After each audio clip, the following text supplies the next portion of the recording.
Hello student, in the last video we will discuss about micro and macroeconomic as their nature and scope. In the microeconomic we study consumption, distribution, exchange and many more things, production and else. In the macroeconomic we study national income, employment, growth and general price theory and the differences between micro and macroeconomic. Now furthermore we will discuss about method of economic analysis. There are three methods under economic analysis. First is on the basis of dependence, second is on the basis of time element, third is on the basis of direction and tool. In the basis of dependence there are two types, partial and general. In the partial economic analysis where we consider only a single factor. As we say, the study is done on the basis of a single factor. For example, if we study demand, the single factor is price. We consider only price to the study will be completed of demand. For example, किसी भी product की demand की study हम उसके सिर्फ price को consider करके ही चलेंगे.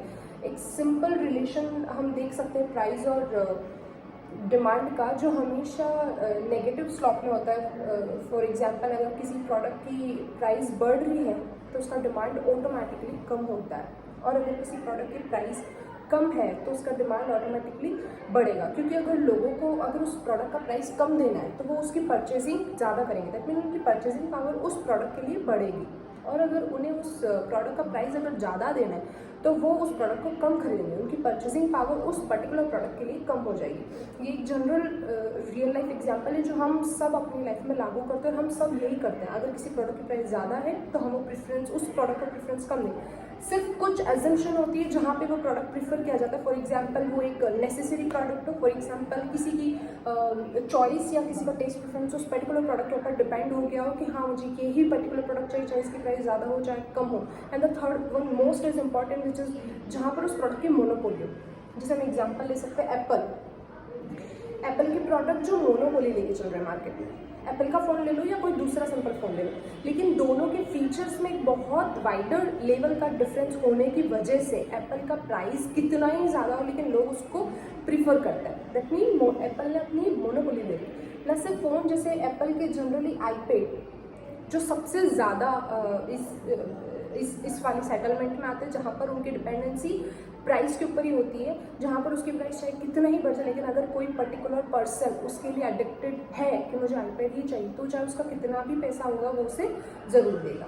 तो this is the study on the basis of a single factor which is partial, जहाँ पर हम सिर्फ एक ही फैक्टर को लेकर के किसी एक चीज़ की स्टडी करते हैं. सेकेंड वन इज जनरल, जो जस्ट अपोजिट होता है पार्शियल का, जहाँ पर हम एक फैक्टर के साथ साथ सारे फैक्टर को लेकर के किसी एक की स्टडी करते हैं. जैसे अगर हमें किसी प्रोडक्ट की डिमांड की स्टडी करनी है तो हम उसमें उस प्रोडक्ट की प्राइस, उस अदर प्रोडक्ट्स की प्राइस, सब्स्टिट्यूट प्रोडक्ट की प्राइस, किसी पर्सन की इनकम, उसकी taste preferences and mental strength या उसका जो भी इकोनॉमिक स्टैंडर्ड लेवल है, वो सारी चीज़ों को हम ध्यान में रखते हुए उस प्रोडक्ट की स्टडी करेंगे. किसी प्रोडक्ट की प्राइस कम है लेकिन अगर किसी पर्सन की इनकम ज़्यादा है तो अपनी इनकम के अकॉर्डिंग वो उस प्रोडक्ट की ज़्यादा प्राइस देने के लिए तैयार हो जाएगा. तो हम उसकी प्राइस, अगर उस प्रोडक्ट की कहीं प्राइस ज़्यादा होगी तो वो उसे प्रेफर कर सकता है. सबसे इंपॉर्टेंट होता है इसमें क्वालिटी भी मैटर करती है. तो जनरल इकोनॉमिक एनालिसिस जहाँ पर हम एक फैक्टर के साथ साथ सारे इकोनॉमिक फैक्टर को कंसीडर करते हैं और उसकी स्टडी करते हैं. Okay. Second one is on the basis of time element. First है स्टैटिक, सेकेंड है कंपैरेटिव, थर्ड है डायनामिक. नाम से कुछ समझ आ रहा है. स्टैटिक दैट मीन जो स्टेबल है, स्टेबल मीन्स जो फिक्स्ड है. कंपैरेटिव जहाँ कंपैरिजन हो रहा है. डायनामिक जहाँ पर रैंडम चेंजेस अकर्स हो रहे हैं, जहाँ पर इक्विलिब्रियम में बहुत रैंडमली या बहुत अचानक से चेंजेस आ रहे हैं. स्टैटिक जो एक फिक्स या एक पर्टिकुलर पॉइंट ऑफ टाइम को लेकर के चलता है. फॉर एग्जांपल, हमने एक नेशनल इनकम का सर्वे किया और नेशनल इनकम का सर्वे 5% इंक्रीज हुआ, जो एक स्टैटिक लेवल पे हुआ. दैट मीन नेशनल इनकम के अंदर और कोई फैक्टर इंक्लूड नहीं है, वहाँ पे सिर्फ पर्सन्स की इनकम आ रही है. तो पर्सन्स की इनकम ही इंक्लूड हो रही है. हम ये नहीं कह सकते कि उसमें कुछ और चीज़ें भी इंक्लूड हुई कि जीडीपी बढ़ा है या अदर कोई फैक्टर इंक्रीज हुआ. हम ये नहीं कह सकते क्योंकि नेशनल इनकम में सिर्फ पर्सन्स की इनकम को ही हम इंक्लूड कर रहे हैं. कंपैरेटिव जहाँ पे 2 फैक्टर्स ऑफ टाइम को हम कंपेयर करते हैं, 2 अलग अलग फैक्टर को हम कंपेयर, नेशनल इनकम का कंपैरिजन हम कोई दूसरा फैक्टर, जैसे हमने कंट्री का जीडीपी लेवल ले लिया, हम उसके साथ कंपेयर करें, तो जहाँ पर हमने 2 फैक्टर्स की स्टडी करी है on the basis of time element, जहाँ पर हमने फैक्टर जो है वो टाइम को लिया है और टाइम के साथ साथ हमने 2 फैक्टर्स की स्टडी करी है। Okay, third one is dynamic. Dynamic जहाँ पर एक इक्विलिब्रियम, अच्छा इक्विलिब्रियम एक स्टेज होता है, दिस काइंड ऑफ स्टेज, जहाँ पर ये पॉइंट जो होता है ये होता है इक्विलिब्रियम। दैट मीन एक ऐसा पॉइंट जहाँ पर प्लस माइनस इज इक्वल, जहाँ पर हम एक ऐसे मिड पॉइंट की सिचुएशन में, जो ना पॉजिटिव के कैटेगरी में, जो ना नेगेटिव के कैटेगरी में, ये दोनों इसके मिड में रहता है, which is equilibrium.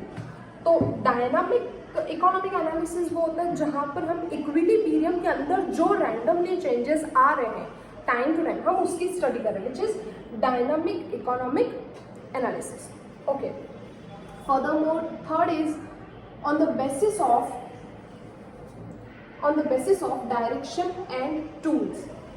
2 major method है, deductive and inductive. Deductive method generally एक ऐसी मेथड जहाँ हम लॉजिक्स या रीजनिंग के साथ में इस मेथड को पूरा करते हैं, या हम ये कह सकते हैं कि जहाँ पर हम जनरल वे के थ्रू या जनरल ट्रूथ की थ्रू हम एक स्पेसिफिक ट्रूथ को फाइंड आउट करते हैं, जहाँ पे हमारे एक्सपीरियंस हो गए या हमारे थॉट्स हो गए, हमारे ओन स्ट्रेटेजी हो गई, हम उसके बेस पे किसी भी चीज़ को फाइंड आउट करते हैं। बेसिकली डिडक्टिव मेथड जो होती है वो उस फील्ड में यूज़ होती है जहाँ हमें वाइडर लेवल का कुछ भी एक स्ट्रेटेजी बनाना होता है, या जहाँ पर हम किसी बड़े लेवल के ऊपर कोई भी अचीवमेंट को लेना चाहते हैं, जहाँ पर हम उसकी पूरी हिस्ट्री या उसका पूरा हिस्टोरिकल मेथड को आइडेंटिफाई करना चाहते हैं, वहाँ पर हम इस काइंड की डिडक्टिव मेथड को यूज़ करते हैं। बेसिकली इस मेथड को हम hypothetical method, abstract method, logical method भी कहते हैं। Second one is inductive method. Inductive method is totally opposite to deductive method.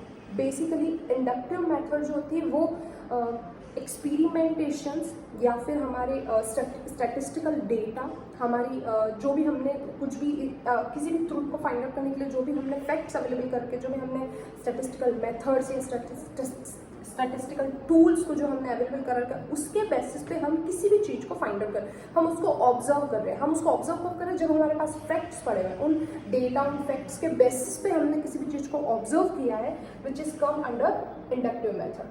Okay, inductive method which is totally different to deductive method. It is real life example में use आती है, जहाँ पर हम एकदम क्लियर होते हैं किसी भी चीज़ को लेकर कि जो भी चीज़ हमने जो भी ट्रुथ आइडेंटिफाई किया वो एग्जैक्टली क्लियर है, जो हम डिडक्टिव में नहीं कह सकते, क्योंकि डिडक्टिव में सिर्फ हमारे एक्सपीरियंस काम आते हैं, जो मे बी के बेसिस पे होते हैं कि हाँ it is may be possible. लेकिन इंडक्टिव जो एकदम श्योर होता है, क्योंकि हमने जो भी फैक्ट्स जो भी डेटा फाइंड आउट किया वो हमने फैक्ट्स के बेसिस पे फाइंड आउट किया। ओके, इंडक्टिव मेथड के कुछ और नाम भी है, जैसे it is called historical method, analytical method और realistic method. It is completed. We study method of economic analysis, and there are 3 kinds of analysis: dependence, on the basis of dependence, on the basis of time element, on the basis of direction and tools. Okay, thank you.